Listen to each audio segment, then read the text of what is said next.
Well, thank you so much. How many of you guys do video marketing now with the companies that you're at? Okay, a lot of people, almost everybody. Awesome. So today I'm really going to talk to you about ways that people are doing video well. I'm also going to talk about how you can do video yourself. But what better way to start a video presentation than with a video?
So does anybody know what they're promoting in this video? Anybody? Yeah? Have you seen it before? Yes. Okay, how did you know that? Okay, see, you'd seen it before, but so far we have no clue what it was. So.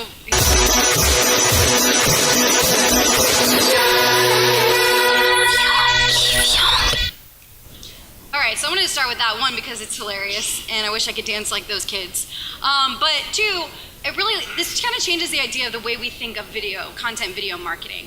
So, you didn't ever see the brand during this whole time, you're captivated, you're watching, it's funny, and then at the end it's Evian, live young. You're like, okay. And I'm going to talk to you about why this is so effective and how you guys can incorporate this in other brands that are doing it really well. Like she said, I work for Everywhere Agency. We're a boutique firm here in Atlanta. We do social media marketing, there we go. And then we also do a lot of work with bloggers. So we are constantly doing video, whether it's helping our bloggers create video or we're creating video on behalf of our brands. We work with brands like Macy's, Cox, Ryobi Power Tools. So though we're a boutique, we still are big and mighty, which that's what we like to tell people. I started as a TV producer. I am obsessed with video. You guys might be able to tell how excited I get over this. I did a lot of work behind the camera, in front of the camera as a producer. So I really enjoy every aspect of it. And so I hope you guys get that excitement out of this today. I hope you leave here thinking like, oh, this is, we really can do this. We don't have to be scared. We don't have to be afraid of video. Regardless of what your budget is, it's possible. Granted, this, Evian has the budget, of anything that they could possibly want to do. But I'm going to show you ways that you can incorporate this for however big or small your company is. So what we're really going to talk about is why you should be doing video. How to be successful in video, what a strategy should look like. And we're also going to talk about where you put it once you've created it to get great success, and then how to really officially get started. So if you wanted to walk out of this room and you wanted to start today, how could you do that? So we'll talk with why spend the money. So everybody knows that Google and YouTube are one and the same, but did you know that YouTube is the second largest search engine? And if you think about it, you probably did know this because when you Google anything, the first thing that comes up is a video. So it's going to walk you through it. I'm learning how to sew right now. I just inherited my grandmother's sewing machine. So I'm learning how to do this on my own, and so I'm constantly Googling like how to thread the needle. And of course, this long thing will show up of showing me step by step how to do it, but then a video comes up and it's a 2-minute video really showing me how to do it. And it's so much more powerful, it's quick, I learn it, and then I can move on. And it also is so powerful because I searched for it. So I went out there seeking for that video. I searched those terms and I found it.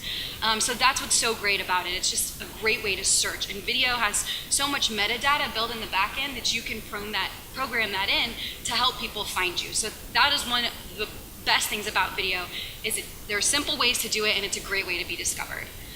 So Cisco did a study in 2007, and they did this study last year, and they're saying by 2017, the video will take up 69% of the internet. I feel like it's already there. I mean, how many times are you guys on Facebook and it's like, you're like, oh, we're having a boy, here's the big balloon, and then it's, all kinds of like ads that you're seeing all the time. It's like, okay, it's video, video, video, video. Well, they're doing that because they know that video is so powerful. They know people are spending the time there, and Facebook is then in turn getting those longer site visits because you're sticking around for those 2-minute BuzzFeed videos to see what's going on.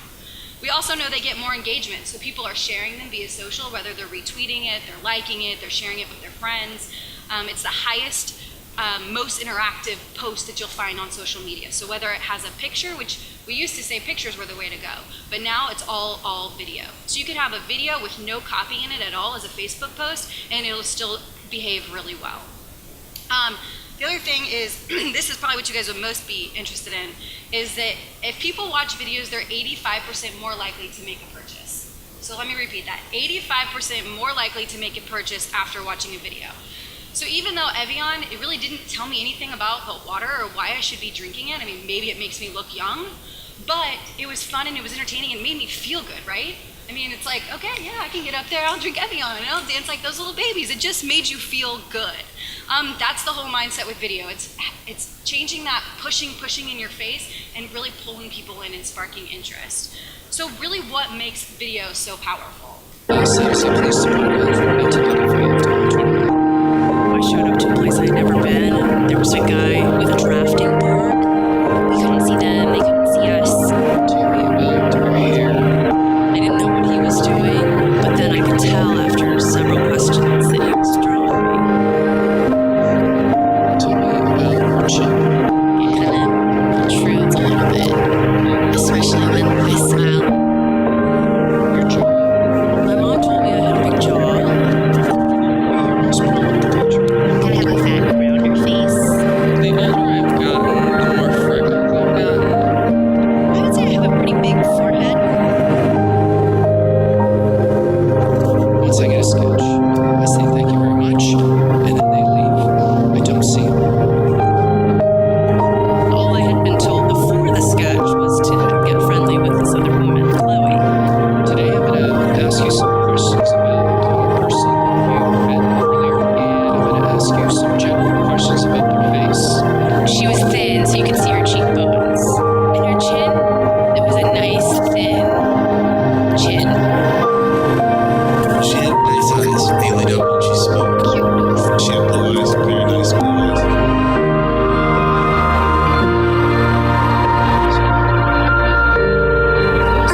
It's a sketch. It's a sketch. It's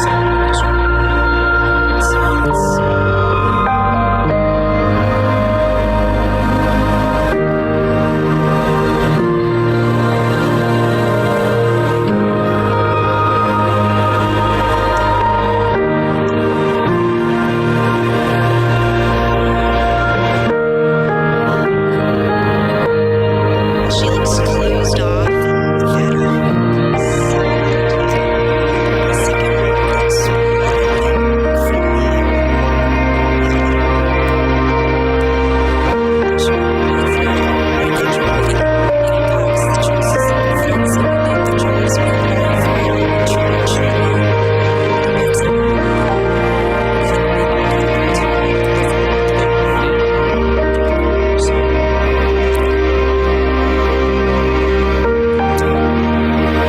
Spend a lot of time as women analyzing and trying to fix the things that aren't going right. And we should spend more time appreciating the things that do.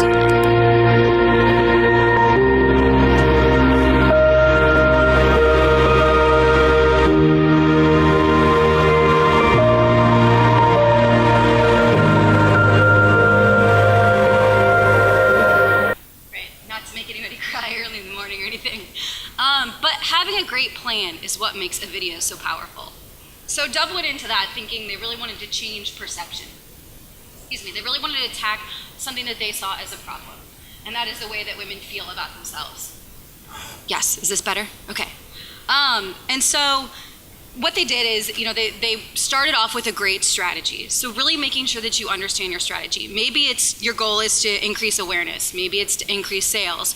Maybe it's to, like I said, change a perception or attack a problem. Whatever it is, you want to make sure that that's very clear from the beginning and you're not losing that throughout. So you'll hear me like a broken record today talking about strategy. The other thing is keeping your videos short. Now that video was a little bit longer form of a video versus the Evian example, but that video still kept your attention. And what we know is people lose attention in the first 10 to 15 seconds of watching a video. 10 to 15 seconds. That's so quick. So you really want to make sure that in those first couple seconds, you are getting people's attention. The other thing that you saw with this example too is they were not pushing the brand in your face. The entire time you had no idea what they were talking about. You probably have seen similar ads if you haven't seen this one from Dove, so you could kind of understand, okay, I know this is a Dove campaign, but it wasn't in your face Dove constantly. And that's so important because it actually gave you that moment to feel. So you're watching this and you're like, oh my gosh, like these poor women, they're so beautiful, they had no idea. But you weren't like, it wasn't just Dove in your face. So it really gave you that chance to feel something powerful. So now when you're shopping and you see Olay and you see Dove and you see Target generic brand, you're gonna instantly just think of Dove because of the way it made you feel. And that's so powerful, and video does such a great job of giving you the opportunity to give people a chance to feel for a brand. The other thing is being human. These are kind of the two of the same, being human and telling a story. So as humans, we're natural storytellers. Some of us are better than others. My husband is the world's worst storyteller. And I told him I was gonna say that today, and he was like, tell them it's not true. But it's not true. So he really is. So the important thing about telling a story is it has a beginning, a middle, end, right? But when you start telling a story, sometimes we get lost. That was a fear in my speech today, as I was just gonna go off somewhere and no one was gonna know what I was talking about. That's why I have note cards. But it's very easy to get lost in your story, and that goes back to the strategy. It's making sure you're sticking to that strategy and you're going back to your original goal. Are you trying to increase sales? Are you trying to make people feel? What is it that you're trying to do? The other thing too is, putting a face to your brand. We hear this all the time as marketers, and it couldn't be more real with video because you actually see a face.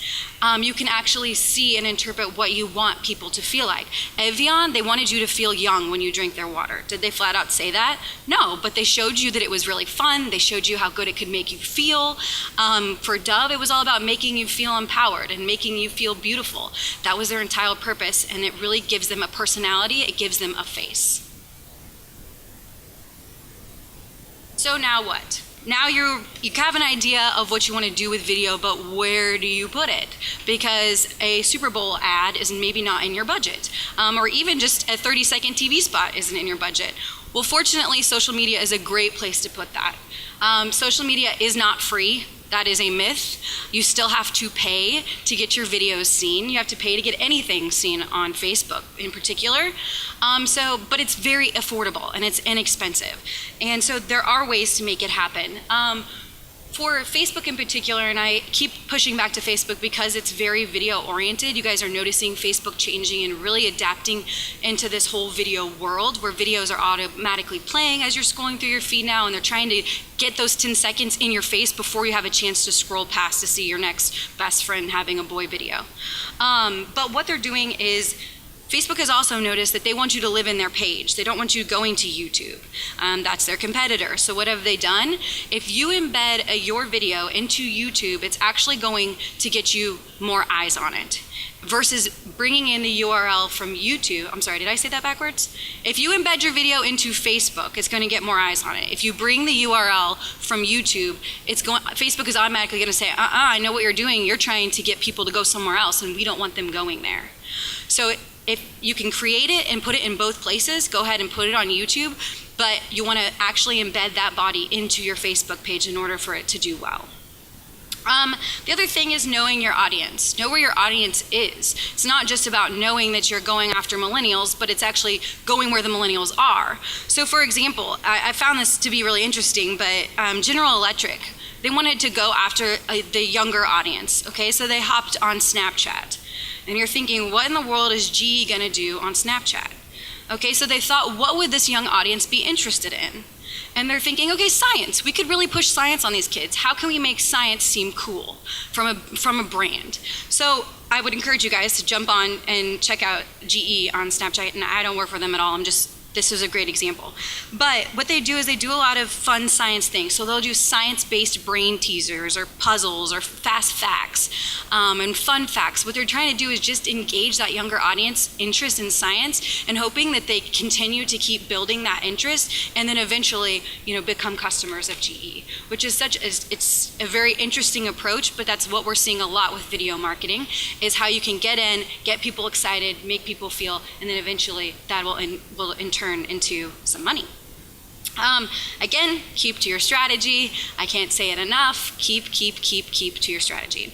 And that could be whatever your strategy is. It doesn't matter, but just making sure that you're staying consistent to it. And it can change over time, just like anything else. If you're noticing that you've created a series of videos and the first 3 haven't done so well, then maybe it's time to change the strategy a little bit. But as long as you know and you keep going back to that and referencing that. I had said this earlier too about YouTube. YouTube, if all else fails, is the best place to go. So if you're intimidated by Facebook, if you really don't think that your audience is on Facebook or Twitter or Instagram or any of these other social sites, just go to YouTube. And what's so great about YouTube, like I said in the beginning, is it's a search engine. So people are going there searching for your video.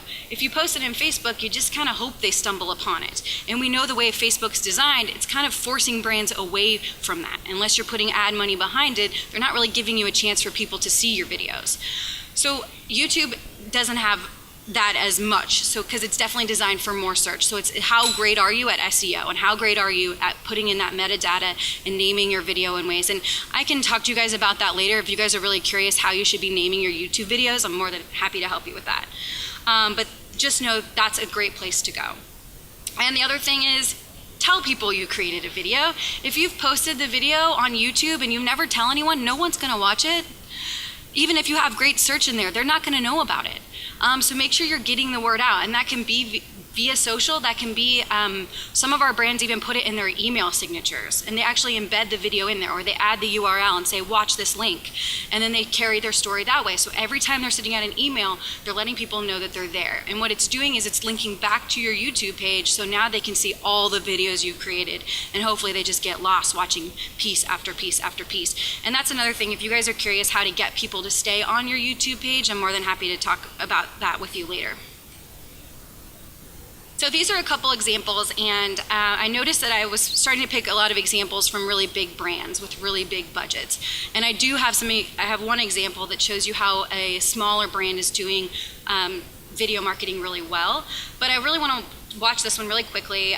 This is Budweiser. You guys might have seen this ad. I am a cat lover. I love dogs too, but I'm a cat person, and I can relate to like leaving your cats at home when you're like leave for the morning and they're just like staring at you. And I feel like dogs are worse because they just have like more expression on their faces. But I'll tell you the power of this video and actually, what this video did after we watch it. Maybe.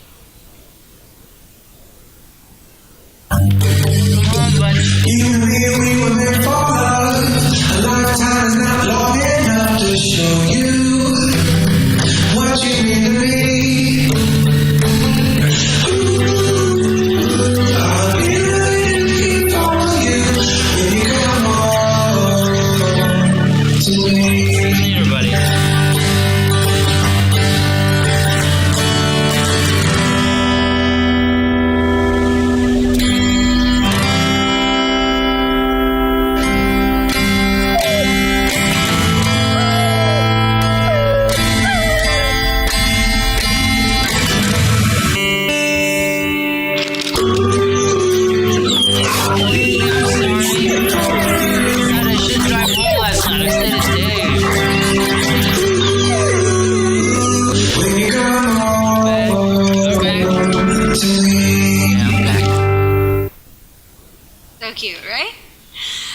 Okay, so this video was great for many reasons. One, it was relatable. Whether you drink alcohol or you don't drink alcohol, you could relate to this video. Whether you're leaving your kids off to go to daycare and they're crying, or your animals, whatever, it's very relatable. It's very personable, which is why it got shared so many times. So on Twitter alone, it was retweeted, and this is just a screenshot. I'm not sure what it ended up at, but this is at 58,000 times that it was retweeted. And that's free marketing. That is free. They created this video, they posted it on their page, I liked it, I shared it with my cat lover friends, they shared it with their dog lover friends, and then it just spread. And that's what we want to see. But the reason that did that is because it was relatable, because you could feel what it was like. You knew what that situation was like. You knew how that felt. This video was on Twitter for 2 days, and it had 20 million views. 20 million views in 2 days. Pretty amazing, right? The other thing is, I found this really, really, really interesting. So they knew that they wanted to go to their Twitter audience, okay? So they originally came out with this video knowing it was going to go out on Twitter, which is part of the strategy, which I keep saying over and over again. This had to be thought of before they created the video. And they were thinking, they said, okay, well, if we're going out to Twitter, we know 80% of the people are watching Twitter on their phones. Okay, you guys are probably on Twitter now. In fact, I'm getting alerts of you guys mentioning me, so thank you very much. But, you are that's how you watch Twitter. You're constantly just scrolling through your phone. So what they did is, if you watch this video with no audio, it would tell the same story, right? You could watch that and you could see the expressions. It's pretty much just the music. But other than that, you could tell that whole story without ever hearing what they're saying. When they felt they needed to, they threw in the text so that they still got their brand recognition. They still were able to tell that story without being able to see it. So that's something to think about too, is when you're going to specific social platforms, think about how people are reading that. How are people watching it? This is another example. This is a totally different strategy and a different approach. So this next example is from Under Armour. And what Under Armour wanted to do is they wanted to really go after their women audience, because they noticed that their sales in the women clothing line was down and they wanted to bring it up. So they came up with a really great campaign that was geared specifically towards women. And we'll watch it and I'll show you a little bit more. Dear candidate, thank you for your application to our ballet academy. Unfortunately, you have not been accepted. You lack the right feet, Achilles tendons, turnout, torso length, and bust. You have the wrong body for ballet, and at 13, you are too old to be considered.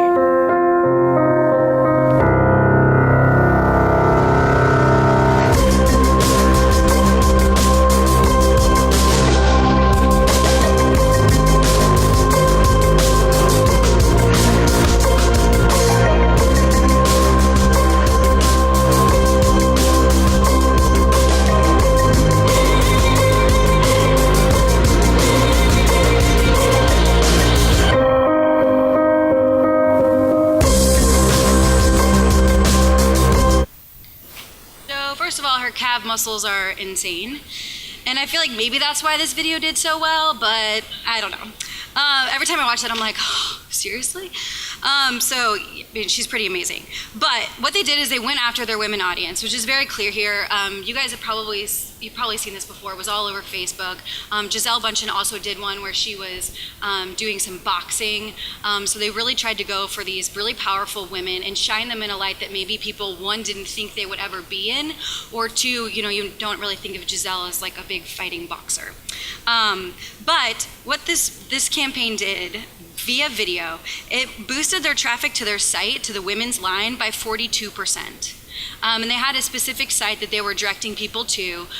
It's linked here, what I want, that was linked to this campaign. And so it was really, they were getting that data immediately. The other thing that it did, it increased sales by 28% in their women's line. So just giving that chance for people to relate to this video and feel proud that they were a part of this conversation directed them to purchase those sales. And again, this was another video where you didn't really know it was Under Armour. You could see it a couple times when they went in close on her, you could see the logo, but you had no idea until the very end.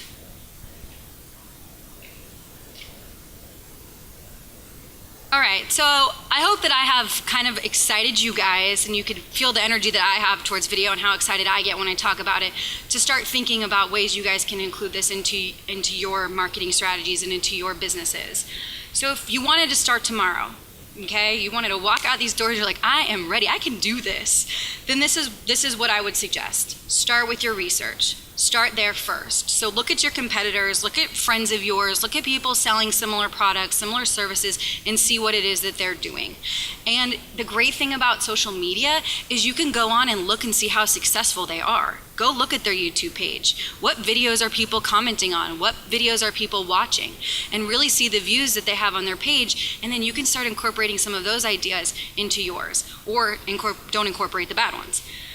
You can also, use what you have, all right? So when people talk about video, they instantly think, oh, I don't have the money to do that. I don't have a camera. I don't have the lights. I don't have the talent. But you can make it happen. You can do it. One of my favorite shows, does anybody here watch Modern Family? Yes. Okay, one of my favorite shows. They shot an entire episode on Apple products. So whether it was a Mac, an iPhone, or an iPad, the entire episode was shot on that. So think about that. I mean, that's a huge, they've won how many awards? It's insane. But you can do that yourself. You can create these videos. And I'm going to show you an example of a guy who runs a local business who shot one right on his computer screen. And it doesn't look anything like this, but it's still just as powerful because he implied the things that I've been showing you today into that. The other thing is get creative. So this example that I want to show you is from Chrysler. Again, a big budget. However, this concept that they use is a way that you guys could use this with smaller budgets. So let's take a look at it. I'm just going to show you a little bit of it, because it's pretty long and you probably see it.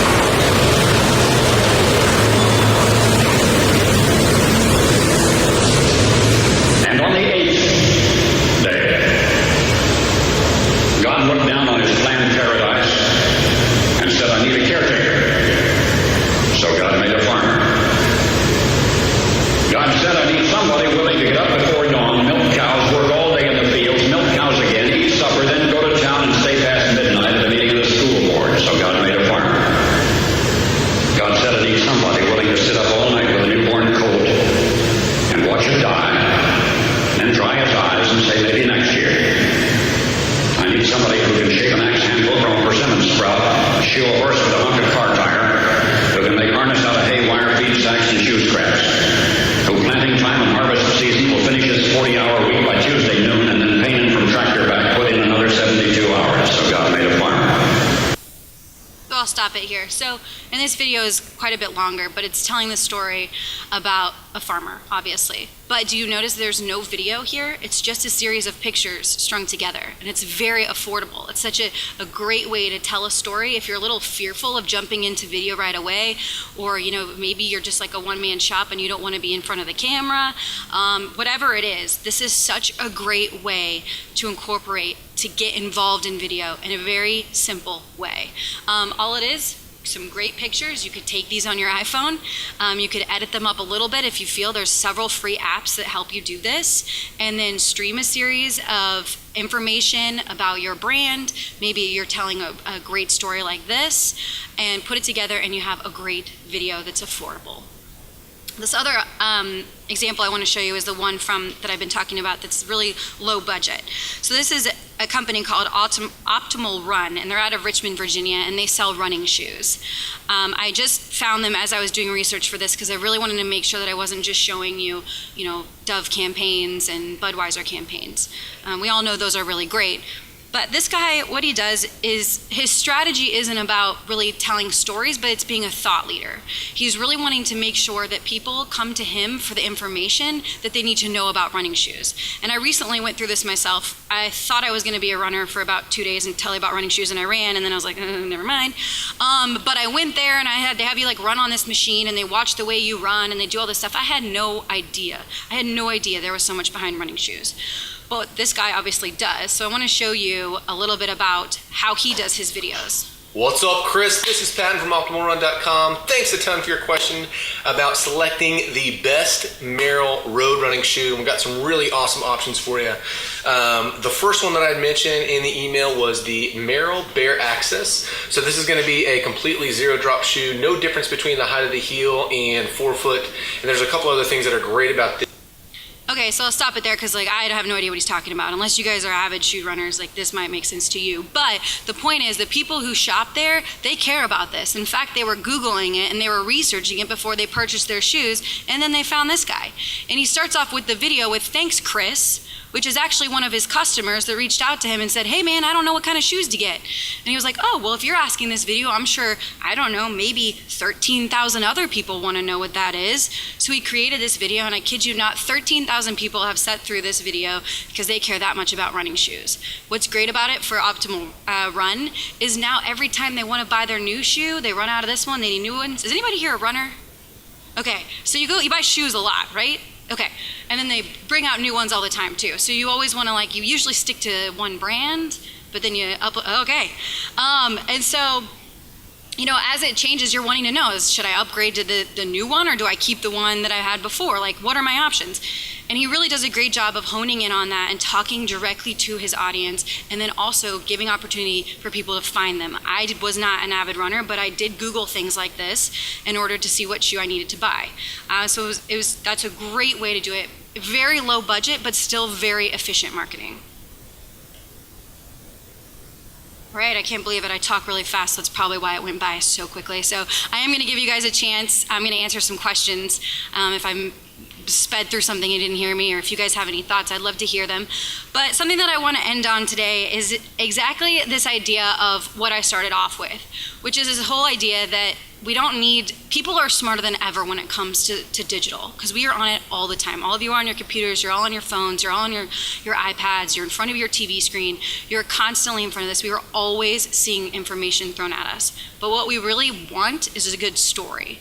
We really want to hear something and feel something, and brands are doing this in incredible ways.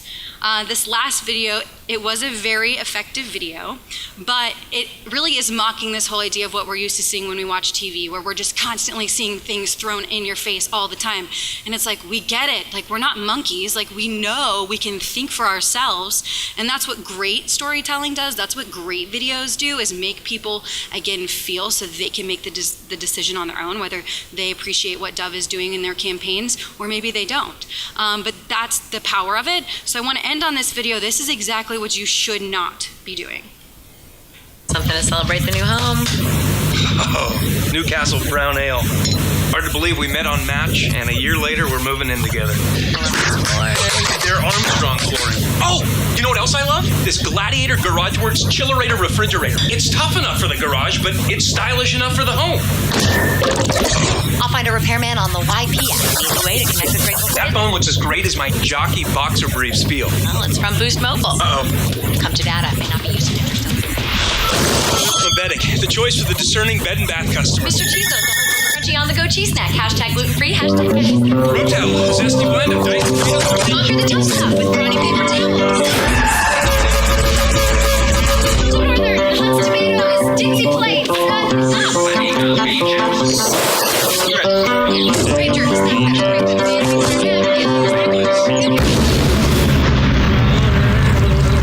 My favorite of beer. Yeah, so definitely a different feel, right? Okay, any questions? Yes? I have a question. Do you have any examples or best of class examples in more instructional kind of video rather than marketing? I don't, but I can talk to you about that because I do have some ideas and ways that you can incorporate that. And there are several ways, and that's what I really wanted to focus on the storytelling piece because it's the most fun. But depending on whatever your service or product is, if you can give people the opportunity to see it. We had a client who was in the medical field, and something really important to her was to make sure that when people walked in the doors, they felt comfortable because they're going into surgery. So we went through and we kind of just showed her office, and we really wanted people to know what it felt like in there. So that's not as instructional, but it's kind of playing off of that mindset as to sometimes it's just as simple as how you can kind of break those barriers and let people in, or give them some insight that they didn't know. Yes? You showcase a lot of big brands. Yes. And probably a lot of people under don't work with big brands. Mm-hmm. So can you give us some of your best ideas about whether these kind of contests or others would work for small brands that people don't know when you get to the end of the video what they are, like their partner or the first one who shows. So No, that's a great question. So don't be afraid to just let the story carry the video. So do you mind sharing with me what your company is? Okay, so what do you do? make videos 70% the other half Okay, awesome. Okay, so, you know, it would be, I mean, you know how to tell a good story because you know about video. So if you were creating a video that just really told a great story and can relate that back to your brand, so maybe it's a parallel, maybe it's something that relates to you, you know, the process of creating video, and then you can find a process that's very similar and somehow bring those two together.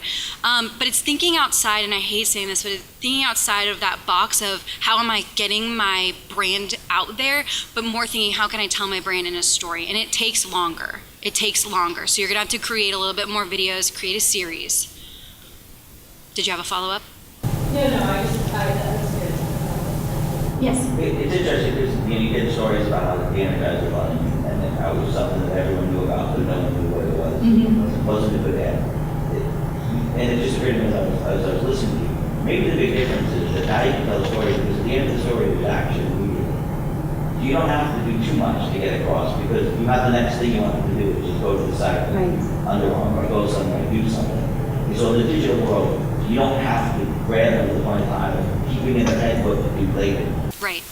And that's the thing. It's that third screen experience. So I'm watching your ad on my phone, but then I have my laptop, so it's like, what the heck is that? And I'm Googling it, and now I'm on your site, which for you is way better because I saw your ad, now I'm here, now I might buy something, now I might, you know, tell my friends about something I saw. And there are effective ways of doing that. Clearly telling a good story is the most important, but there are some ads where you literally watch them and you're like, I have no clue. The GoDaddy ad, when it first came out, everyone's like, what is this? It grabbed your attention, but you literally had no clue what GoDaddy was for the longest time. And I remember even Googling it and still not understanding what it was. Like I was on their site and I'm like, I still don't know what this is. But it got me there. And over time, now we all know what GoDaddy is. So there are, you know, there's different ways to approach that. But yes, that's very true. Yes. Yeah, there was something that I was reading. They were talking about sports and like this, and their ratings are being forgotten.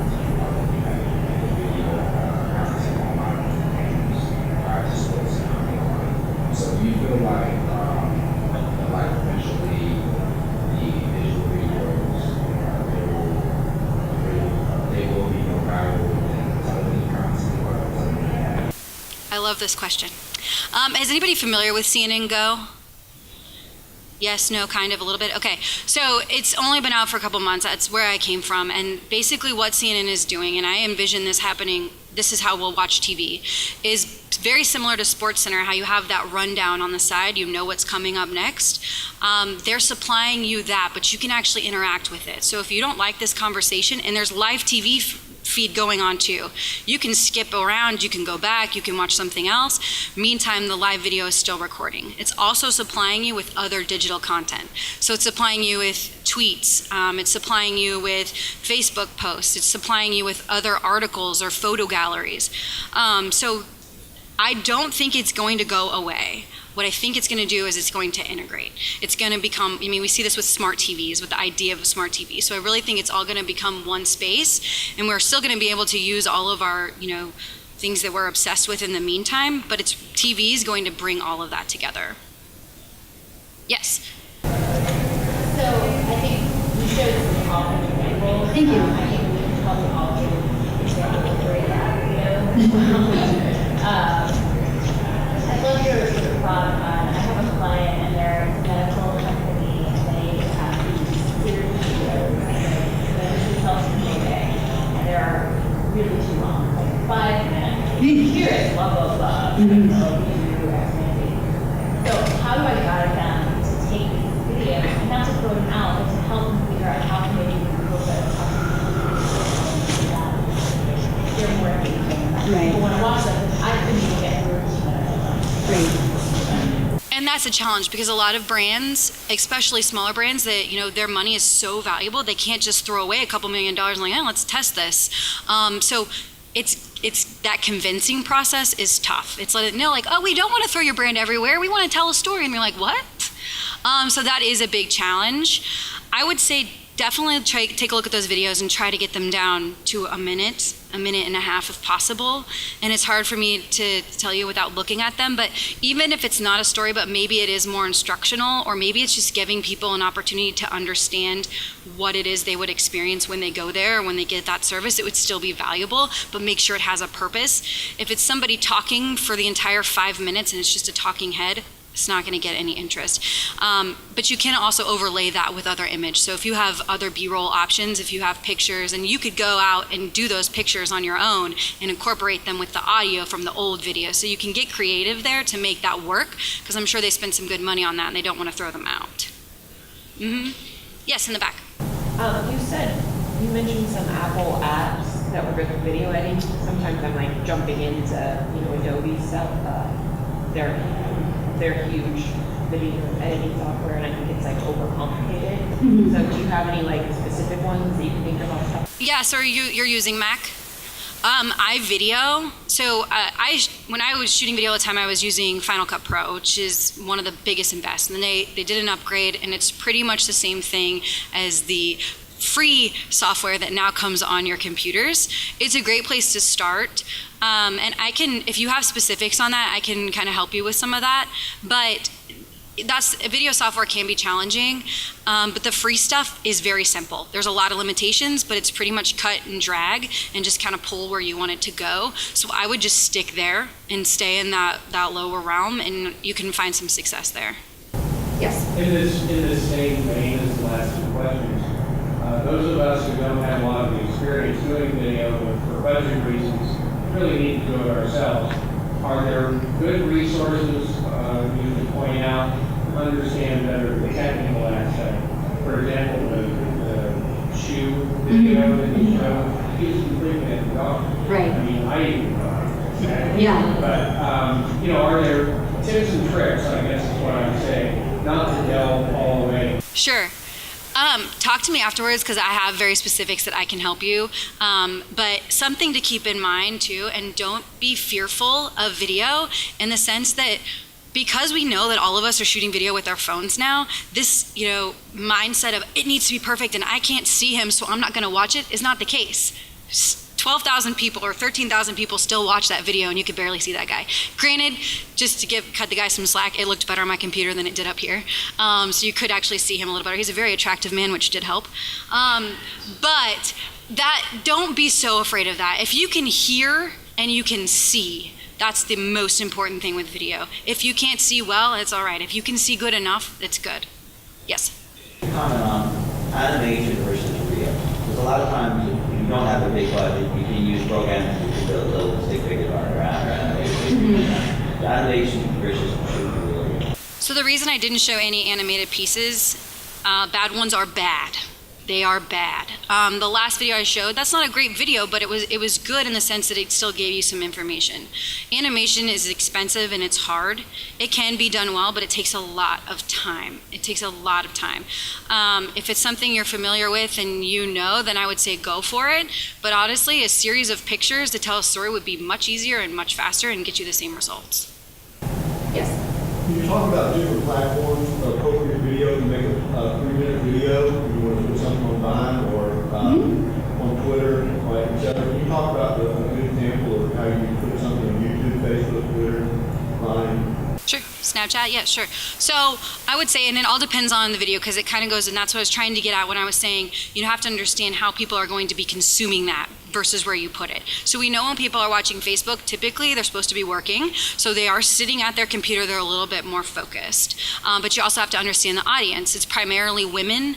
I think it's like 35 to like 60. Not to say that men aren't there, but usually we go there more for the women. So you really have to understand exactly who it is you're wanting to go for. But regardless of who it is, go to YouTube first. Just start there. Even if you don't move anywhere past there, start with YouTube.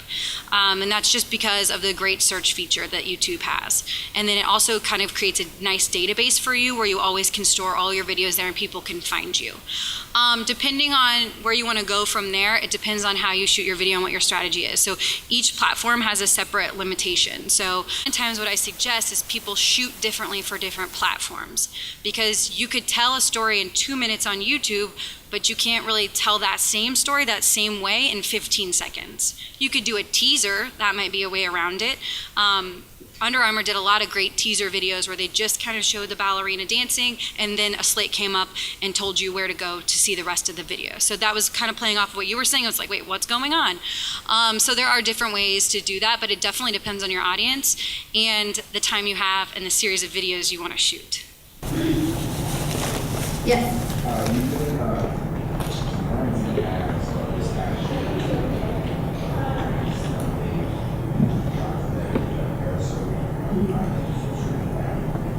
but you could that's an app so you could that's a value. Right. Yeah, I knew this question was coming. So the live apps that we're seeing a lot now, I mean, like we were saying, we're seeing so many apps that are designed just for video. So first we saw Instagram, which was very picture oriented and it's incorporating video. Then we saw Snapchat, it's only video. I guess it does incorporate pictures too, but it's primarily video. And now we're seeing Periscope and Meerkat, which are all about live video in the moment, which is funny because your last question was, what about live TV? Nobody's watching it anymore, right? But now we want to see what it feels like to be there in the moment with somebody. I believe Lena right here is periscoping this entire thing right now. But the idea of what I see, what works best with these, and do your research here, but what I believe is that they're more for getting people, it's really the FOMO effect, the fear of missing out. So it works great when you're hosting a really cool event in your store, or you have, you know, something great and exciting that's going on, and putting that out and showing people what it's like there in that moment. Granted, they're not going to stop what they're doing and come, but they know that you're, you know, participating in this event. They know it happened and they might look for it in the future. They're fun. I have challenges with both of the apps because I get the alerts on Twitter telling me, hey, so-and-so's on Periscope, and I go to Periscope and they're not there anymore. And I'm like, okay, well, either you don't know how to use it or I don't know how to use it. So there are challenges with it, but it's a fun place to play. So I wouldn't say don't spend any time there. I would say check it out and see what you think. It's definitely a younger audience. So if that's what you're going for, jump in and play. A couple more questions. I have one in the back.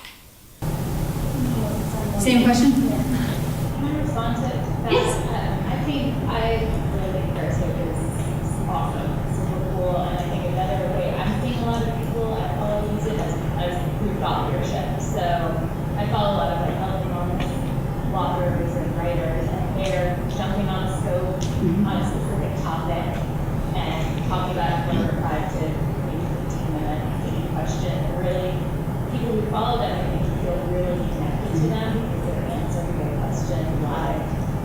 And then there, I've gone back, you know, this is good, and I wanted to watch it, go back and find it, you know, within 24 hours. So I think along with that, you know, not looking at it and showing sort of like the economy and thought leadership used to be really interesting for the brands to look into. Yeah, I would 100% agree with that. And something that I left out is it does really give that personal touch to it because it gives people an opportunity to communicate almost directly to you.